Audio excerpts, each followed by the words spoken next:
Annyeonghaseyo mga Chingu. Welcome po sa Wikang Korea at gusto ko lang pong mag-share ng aking natutunan tungkol sa Korean language. Lesson 33, New Action Verbs. So ito po yung ilang halimbawa ng mga action verbs. The form, basic form, yung meaning niya sa English, then kung anong klaseng action verb siya. So, tada.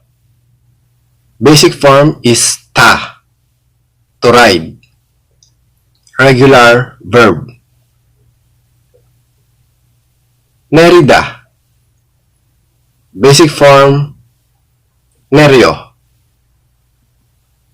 to get off. Regular verb. Chada. Basic form, cha, to sleep. Regular verb. Eronada. Basic form, erona, to wake up. Regular verb. Malhada.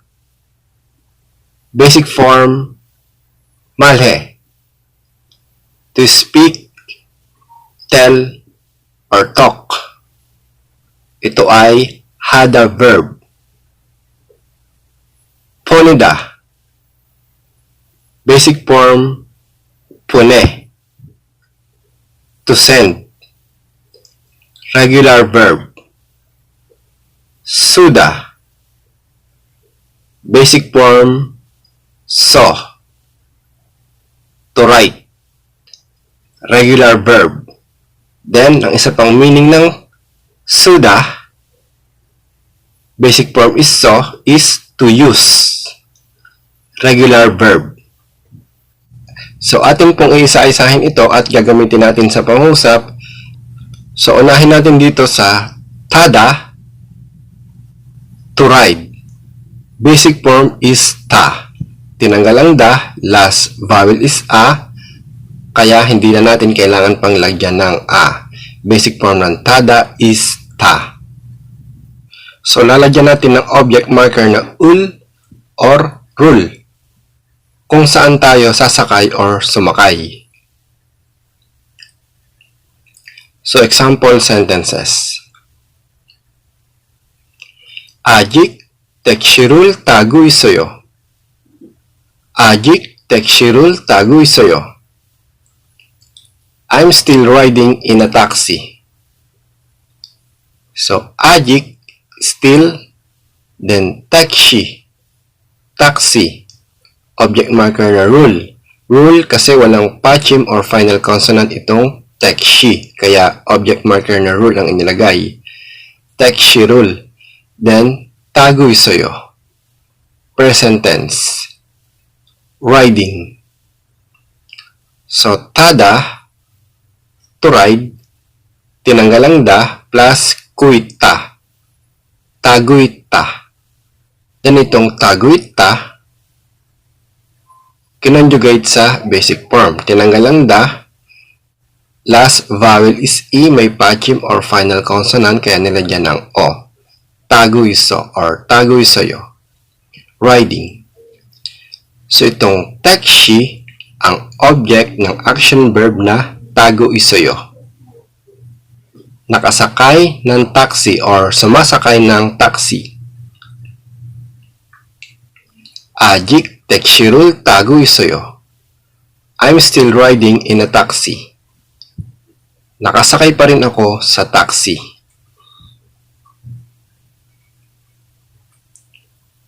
여기까지 자전거를 타세요. 여기까지 자전거를 타세요. I rode the bicycle up to here. So, 여기, here, then 까지, until or up to. 여기까지, up to here. Then jajongu, bicycle, object marker na rule, 자전거 rule.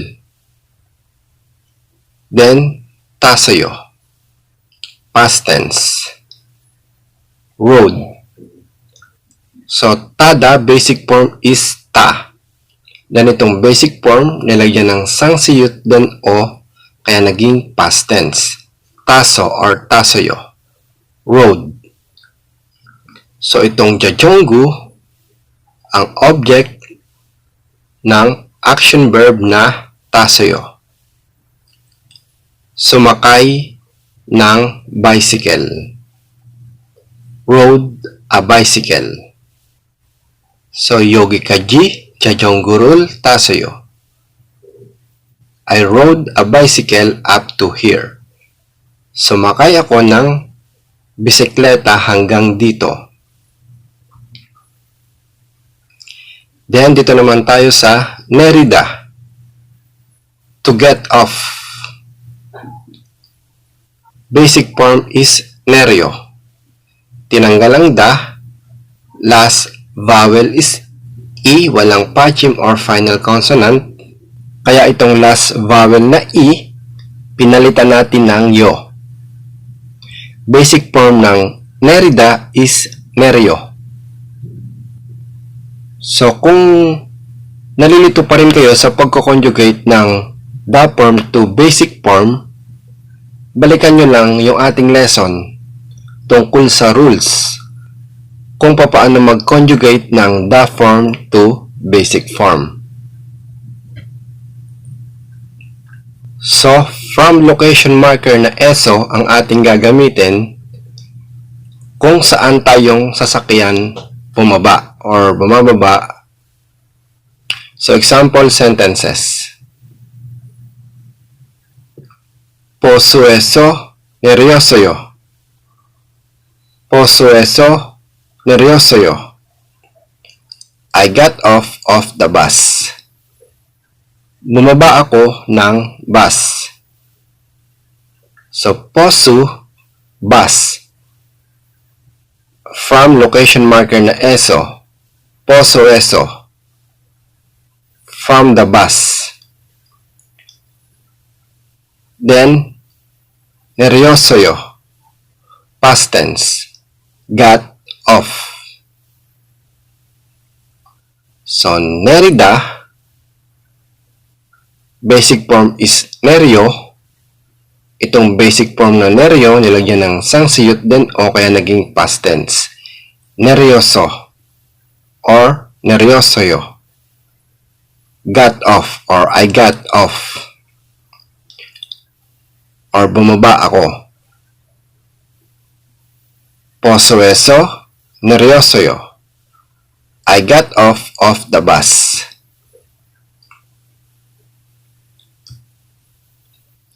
지금 비행기에서 내리고 있어요. 지금 비행기에서 내리고 있어요. I am getting off of the plane right now. So, 지금, now, then 비행기, plane or airplane, then from location marker na ESO, 비행기에서, from the airplane, then 내리고 있어요, present tense, getting off or I am getting off. Bumababa ako. So, nerida, tinanggal ang da, plus kuita. Then itong neriguita, i-conjugate din natin sa basic form. Tatanggalin natin ang da, last vowel is E, may patchim or final consonant, kaya nilagyan ng O. Neriguiso or neriguisoyo. Getting off or I am getting off. 지금 비행기에서 내리고 있어요. I am getting off of the plane right now. Bumababa ako ng eroplano ngayon. Then, dito naman tayo sa chada, to sleep, and eronada, to wake up. So, tsada, basic form is cha. Tinanggal ang da, last vowel is a, kaya hindi na natin pang kailangan lagyan ng a kasi meron na siyang a. Basic form ng tsada is cha. Then, eronada, tinanggal ang da, tulad nitong cha, meron na ring a, kaya hindi na natin pang kailangan lagyan ng a. Basic form ng eronada is erona. So, lalagyan natin ng time marker na kung anong oras tayo natulog or matutulog.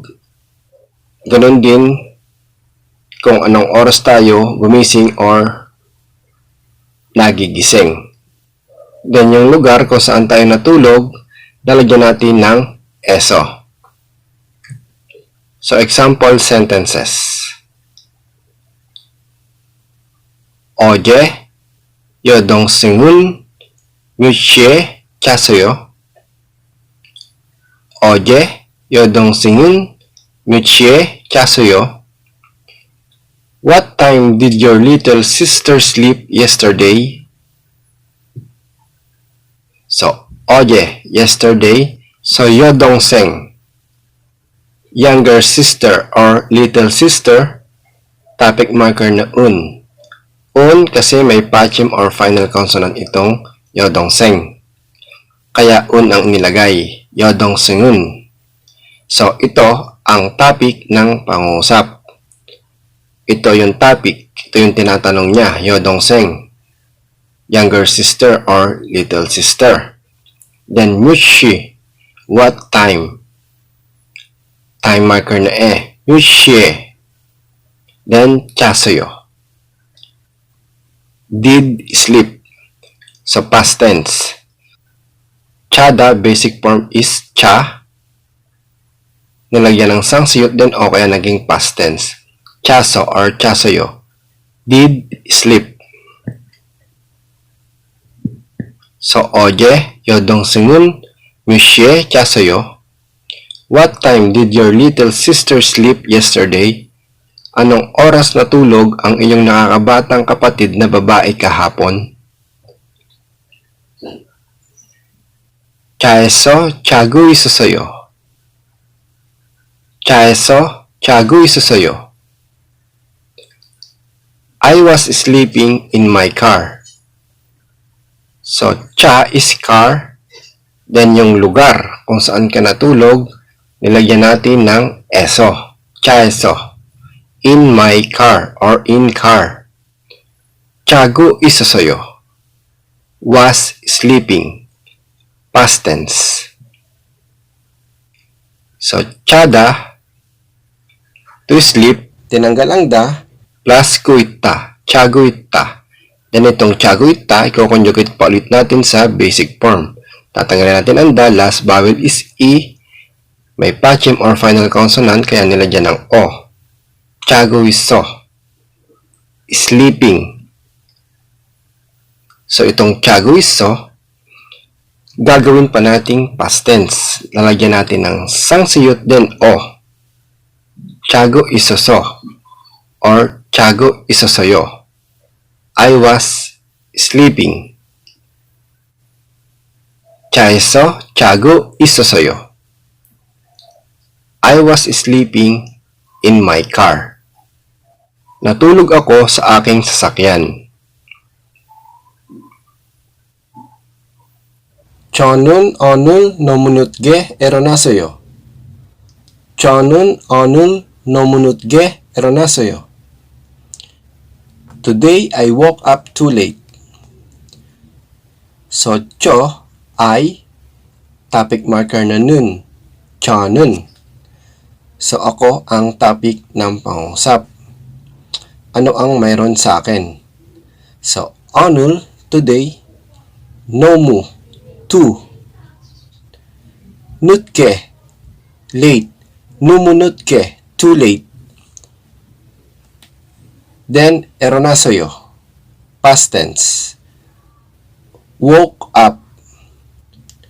So, ako ay late na nang gumising ngayon. So, eronada, basic form is erona. itong basic form na erona, nilagyan ng sangsiyut din o kaya naging past tense. Eronaso or eronasoyo. Woke up. So, 저는 오늘 너무 늦게 일어났어요. Today, I woke up too late. Then, dito naman tayo sa marada, to speak, to tell, or to talk. So, marada, tinanggal ang da, then itong ha, ginawang he. Basic form ng marada is marhe. So, yung bagay na ating pinag-uusapan, object marker na ul or rule ang ilalagay. Then, yung taong kausap mo, lalagyan natin ng with or end marker na rang, hago, wa or gwa. Ito ay napag-aralan na rin natin ng mga nakaraang lesson. So, balikan nyo lang. Then, yung ating taong pagsasabihan or tatanungin, lalagyan natin ng marker na hante or ege to a person. So, example sentences. 친구랑 말해요. 친구랑 말해요. I'm talking with a friend. Or kausap ko ang aking kaibigan. So, 친구 is friend, then rang with. 친구랑 with a friend, then 말해요. Talk or talking. So, 친구랑 말해요. I'm talking with a friend. 사장님에게 말했어요. 사장님에게 말했어요. Did you tell the president? Nasabi mo ba sa presidente or sa boss? So, 사장님, president or boss. Then, ege. 사장님에게. To the president or to the boss. Then, 말했어요. Past tense, did you tell? So, itong basic form na mare, nilagyan ng sangsiyut din o kaya naging past tense. Mareso or maresoyo. Did you tell? 사장님에게 말했어요. Did you tell the president? 매일 한국어를 말해요. 매일 한국어를 말해요. I speak Korean every day or I speak Korean language every day. So, 매일 is every day, then 한국어, Korean or Korean language, object marker na rule. 한국어를, then 말해요. Speak. 매일 한국어를 말해요. I speak Korean every day. Nagsasalita ako ng Korean or Korean language araw-araw. Then, dito naman tayo sa ponida, to send. Tinanggal ang da, last vowel is e. So, lalagyan natin ng o. So, dito, hindi na natin pang kailangan lagyan ng o. Kasi sa e, parang meron na rin siyang titik o. So, basic form ng ponida is pone. So, lalagyan natin ng object marker na ul or rule. Yung bagay na ating ipapadala or ipinadala. Then, yung taong papadalhan, lalagyan natin ng marker na hante or ege to a person. So, example sentences. 할아버지한테 사진을 보냈어요. 할아버지한테 사진을 보냈어요. I sent pictures to my grandfather. So, 할아버지, grandfather, then hante. To. Harabujihante, to my grandfather. Then sajin, pictures or picture, object marker na ul, sajinul. Then ponesoyo, past tense, sent. Sajinul ponesoyo. Ito yung object ng verb na ponesoyo. Nagpadala ng litrato. So itong basic form na pune, nilagyan ng sangsiyut din o kaya naging past tense. Poneso or ponesoyo. Sent. Harabujihante, sajinul ponesoyo. I sent pictures to my grandfather. Nagpadala ako ng litrato sa aking lolo. Chonoshiege emerul ponelkayo. Chonoshiege emerul ponelkayo. Shall I send an email to Chuno? So, Chuno is Juno. Ito ay Korean name or Junoshi. Then, Ege. Chunoshiege. To Chuno. Then, email is email. Object marker na ul. Emerul. Then, ponelkayo. Shall I send? So, itong stem na pune, nilagyan ng real, then ka. Punilka or punilkayo. Ibig sabihin nun is, shall I send? So, itong real ka or real kayo and ul kayo ay napag-aralan na rin natin ng mga nakaraang lesson. So, balikan nyo lang at reviewin. So, chonoshiege emerul ponilkayo. Shall I send an email to Juno? Or magsesend ba ako ng email kay Juno? Then, dito naman tayo sa suda, to write. And another na meaning ng suda is to use. Tinanggal ang da, last vowel is u. Kaya, pinalitan ng o.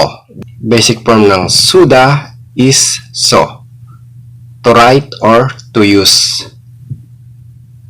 So, yung mga bagay na ating sinusulat or ginagamit, lalagyan natin ng object marker na ul or rule. Then, yung ating taong susulatan, lalagyan natin ng marker na hante or ege to a person. So, example sentences. Ito ay suda to write. Medal halmunihante pyonjirul soyo. Medal halmunihante pyonjirul soyo. I write a letter to my grandmother every month. So, medal is every month, then halmuni, grandmother. Then, hante. So, halmunihante, to my grandmother. Then, pyonji is letter, object marker na rule. Pyonjirul, then soyo. Write. Pyonjirul soyo. I write a letter. So, medal, halmunihante, pyonjirul soyo. I write a letter to my grandmother every month. Nagsusulat ako ng letter para sa aking lola kada buwan. Emerul songsingmimege ajik suji anasayo. Emerul songsingmimege ajik suji anasayo. I didn't write an email to teacher yet. So, email is email, object marker na ul. Emerul. Then, songsingnim is teacher. Then, ege. Songsingmimege, to teacher. Then, ajik. Still or not yet. Or yet. then suji anasoyo. Didn't write, past tense. So, sudah, tinanggal ang da, natira yung verb stem na su, plus ji anta, suji anta. To not write. Then, itong suji anta, i-conjugate din natin sa basic form. Tinanggal ang da, last vowel is a, may patchim or final consonant, kaya nilagyan ng a. Suji ana. Then, itong suji ana, kaya naman naging past tense, nilagyan ng sangsiyut then o. Suji anaso or suji anasoyo. I didn't write or didn't write. So, I didn't write an email. So, itong email or email, ang object ng verb na suji anasoyo.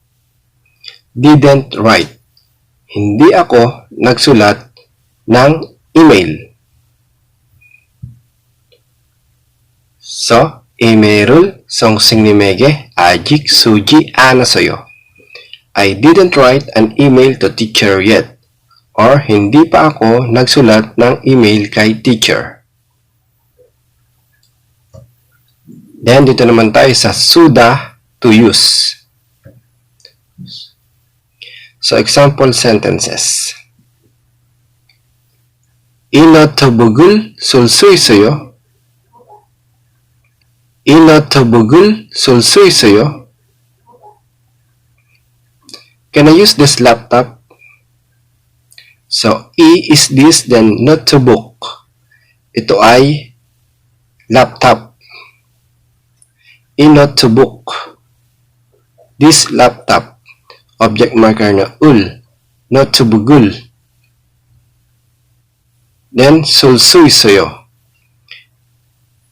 Can I use? So, suda to use. Tinanggal lang na natira yung verb stem na su. So, walang patchim or final consonant itong su, kaya nilagyan ng real, then suita. Sulsuita. Can use. Then itong sulsuita, i-conjugate din natin sa basic form. Tinanggal ang da, last vowel is e, may patchim or final consonant, kaya nilagyan ng o. Sulsuiso or sulsuisoyo. Can I use? So, itong real, then suita or ulsuita ay napag-aralan na rin natin ng mga nakaraang lesson. So, sulsuisoyo, can I use or kaya ko bang gamitin? Inotobugul sulsuisoyo, can I use this laptop or kaya ko bang gamitin itong laptop? Kesangirul suji anasoyo. Kesangirul suji anasoyo. I didn't use a calculator. So, kesangi is calculator, object marker na rule. Kesangirul. Then, suji anasoyo. Didn't use. So, suda, to use, tinanggal lang da. Then, itong verb stem na su plus ji anta. Suji anta. To not use. Then itong suji anta, i-conjugate natin sa basic form. Tinanggal lang da, last vowel is a, may patchim or final consonant, kaya nilagyan ng a. Suji ana. Then itong suji ana, nilagyan ng sangsiyut din o kaya naging past tense. Suji anaso or suji anasoyo. I didn't use or didn't use. Kesangirul suji anasoyo. I didn't use a calculator or hindi ako gumamit ng calculator. So, sana po ay may natutunan kayo sa lesson natin ngayon at sa susunod naman po nating lesson atin naman pong pag-aaralan kung paano sabihin sa Korean yung sa pamamagitan ng. So, please subscribe to this channel lang po and please click the bell button para ma-update po kayo o mag-notify po sa inyo Kung may bago pong upload ng mga videos, marami pong salamat at God bless po sa ating lahat.